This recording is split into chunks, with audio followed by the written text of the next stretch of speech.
कानून पर crime overload.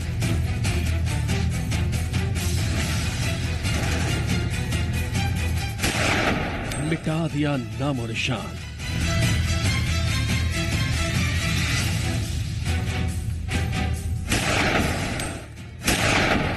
दिन दहाड़े काले कारनामे।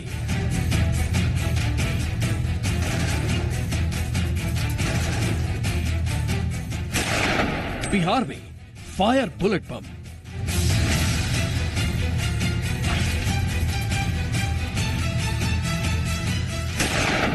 Shoot out at highway.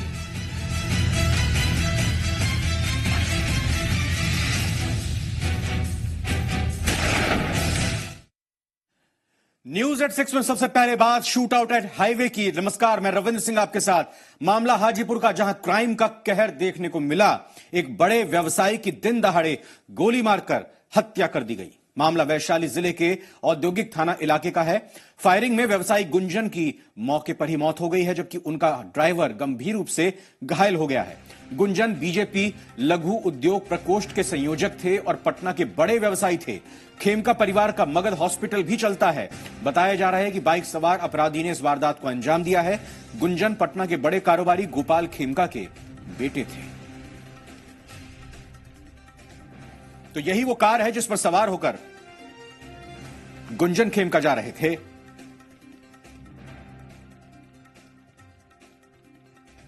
छह महीना पहले उनके मोबाइल पर ब्लैंक कॉल आया करता था, उनके मोबाइल पर, उनकी पत्नी के मोबाइल पर, और उससे वो काफी डिप्रेशन में रहते थे।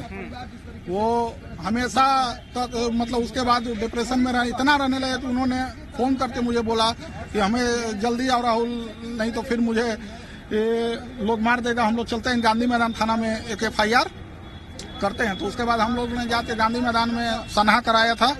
उसके बाद पुलिस अगर सजग रहती तो इतनी बड़ी घटना आज नहीं होती।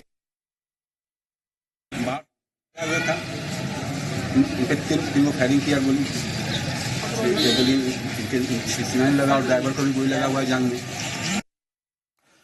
गुंजन खेमका हत्याकांड की जांच के लिए SP वैशाली मानवजीत सिंह ढिल्लो के निर्देश पर DSP महेंद्र वसंत्री के नेतृत्व में SIT का गठन कर दिया गया है। वहीं ADG SK सिंघल ने कहा है कि बाइक सवार एक ही अपराधी ने इस घटना को अंजाम दिया है।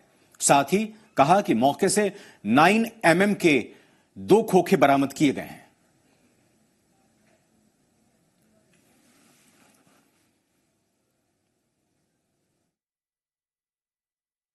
संवेदनशील बड़ी घटना के तौर पे पुलिस देख रही है और एक चैलेंज के तौर पे लेते हुए इस घटना में सम्मिलित जो भी अपराधी हैं उनको जल्द से जल्द गिरफ्तार करने की कार्रवाई की जाएगी। इस कार्य के लिए एक SIT का गठन भी किया गया है, जिसका नेतृत्व महेंद्र बसंतरी जो SDPO सदर हाजीपुर हैं वे कर रहे हैं। अभी वेपन के बारे में हमारी जो FSL की टीम है वह जब अपनी रिपोर्ट देगी तभी उसके बारे में बताया जाएगा। लेकिन घटनास्थल पर 9 mm बोर के 2 खोखे जो मिले हैं, अभी तक इतनी ही बात इसमें। अब एक और तस्वीर देखिए। ये गोलीबारी में मारे गए गुंजन खेमका की बेटी की है, जो स्कूल से घर तो लौटी है लेकिन उसकी खुशियां लुट चुकी हैं। उसके पिता की हत्या कर दी गई है, लेकिन यह बच्ची इस खबर से भी अनजान है। ये बच्ची नहीं जानती कि उसके पिता अब नहीं है। वो घर लौटी है स्कूल से, उसको नहीं पता कि इस घर में, अपने घर में इतनी भीड़ क्यों है।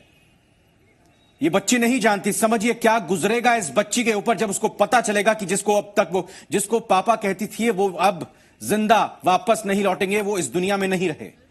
हत्यारों ने, या यूं कहें कि हत्यारा है, जो पुलिस की अभी सामने आ रही है बात, उसके मुताबिक सिर्फ एक ही हत्यारा था, बाइक पर सवार होकर आया था। उस हत्यारे के मन में जरा सा भी खौफ नहीं आया होगा जब उसने इस हत्याकांड को अंजाम दिया। लेकिन एक परिवार खत्म हो चुका है, एक कारोबारी परिवार खत्म हो चुका है और इस बच्ची के सिर से पिता का साया उठ चुका है। जहां ये जितने सारे लोग मौजूद थे, लेकिन किसी की हिम्मत नहीं हुई होगी कि इस बच्ची से आंख मिला सके और उससे कह सके कि तुम्हारे पिता नहीं रहे।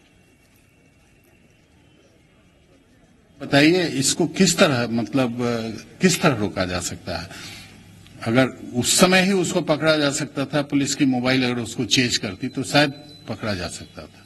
लोगों ने हल्ला उल्ला भी किया, लेकिन वो नहीं पकड़ा गया। अकेला आदमी था, वो मोटरसाइकिल से चला गया। तो ये घटना फिर न घटे और जो मर्डर हैं उनको तुरंत पकड़ा जाए, ये बहुत ही आवश्यक है। और ये लॉ एंड ऑर्डर से इसको केवल जोड़ने की आवश्यकता नहीं है, ये उससे भी ज्यादा महत्व की घटना है।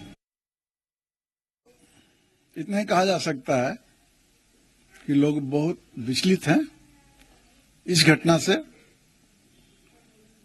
और जब एक विचलन होता है तो मन में विभिन्न किस्म की भावना आती है। हम लोगों ने अभी जो पदाधिकारीगण ने उन लोगों से बात किया है कि इस घटना का अंजाम इमीडिएटली इस तरीके का होना चाहिए कि आम जनता के साथ साथ व्यवसायियों का जो विश्वास है उसको जीता जा सकता है। रोटरी क्लब का भी गवर्नर बना, मैं पहले गवर्नर रह चुका हूँ, काफी मैंने उससे सहयोग किया। अब तो हमसे तो कुछ बताना ही मुश्किल हो रहा है हमारे लिए। अब तो हम एक ही चीज सरकार से आग्रह करें कि जितनी जल्द हो सके दोषी को गिरफ्तार करें।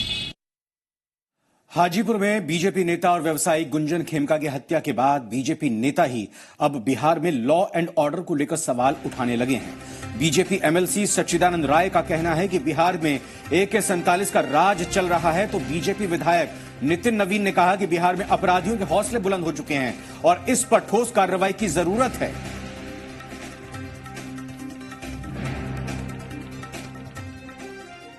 सरकार चल रही है वहां पर, हम लोग सरकार का हिस्सा क्यों है हमको समझ में नहीं आ रहा है। पूरा बिहार जल रहा है, जंगल राज कर रहा है। ये कौन सा राज है? लालू जी के जमाने में तो जंगल राज था, आज कौन सा राज चल रहा है बताइए। हर रोज कोई ना कोई ऐसी बात हो रही है जिसके लिए सिर्फ झुक जा रहा है। हम तो कहेंगे अपने पार्टी के लोगों से कि इसी सरकार से हमको अलग हटना चाहिए। हो क्या रहा है? ये बिल्कुल जंगल राज चल रहा है। मैं कह रहा हूं जंगल राज चल रहा है। तत्काल अभी हम लोग बैठक में थे, वहीं हम लोग को मालूम हुआ। बहुत दुखद घटना है और हमारा एक कार्यकर्ता परिवार का व्यक्ति का हुआ है। निश्चित रूप से हम लोग पूरे परिवार के साथ दुख के समय में साथ खड़े होना चाहते हैं। साथ ही साथ सरकार और प्रशासन से आग्रह करेंगे तत्काल कड़ी कार्रवाई हो, तभी अपराधियों का मनोबल टूटेगा, नहीं तो अपराधियों का मनोबल बढ़ जाएगा। अच्छा, ये आप भी मान रहे हैं कि मनोबल अपराधियों का बढ़ा है? नहीं, अगर कार्रवाई नहीं होगी, जिस तरह की घटना घटी है, किस कारण से हुआ, कौन लोग हैं, ये तो पूरा विषय जानकारी होने के बाद ही होगा। लेकिन इस पर कार्रवाई होनी चाहिए। कार्रवाई होगा तो निश्चित रूप से मनोबल टूटेगा। वहीं विपक्ष ने भी घटना के बाद कानून व्यवस्था के मुद्दे को लेकर राज्य सरकार पर निशाना साधा। जिले बिकेंगे, थाने बिकेंगे, विधि व्यवस्था कैसे ठीक होगी? बैंक लूट, पैसा ले जाने के लिए बैंक से पैसा निकाल कर ले जाने वाले की लूट, ऐसा कहीं हुआ है? कोई है देखने वाला? इनका जिले थाने बिकते हैं, इसलिए विधि व्यवस्था चौपट। बिहार इन दिनों भगवान भरोसे चल रहा है। गांधी सेतु पर प्रतिबंधित अस्त्र AK-47 से खेमका जैसे मशहूर व्यवसायी की हत्या कर दी जाती है। अपराधियों का मनोबल इस कदर बढ़ गया है बिहार के अंदर में कि अब कोई खुलेआम घूम नहीं सकता।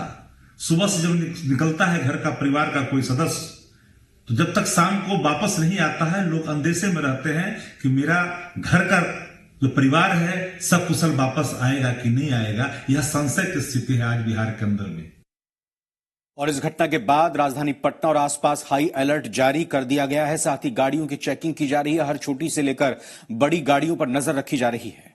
दो तस्वीरें पटना सिटी की आपके सामने हैं। देखिए, इस घटना के बाद पुलिस सतर्क हो गई है, लेकिन काश बिहार की पुलिस पहले जागी होती तो ये बड़ी घटना नहीं होती। और ये जो छानबीन हो रही है, ये जो पुलिस की चौकसी देखने को मिल रही है, अगर साल के 365 दिन हो तो किसकी ये मजाल होगी कि इस तरह की घटना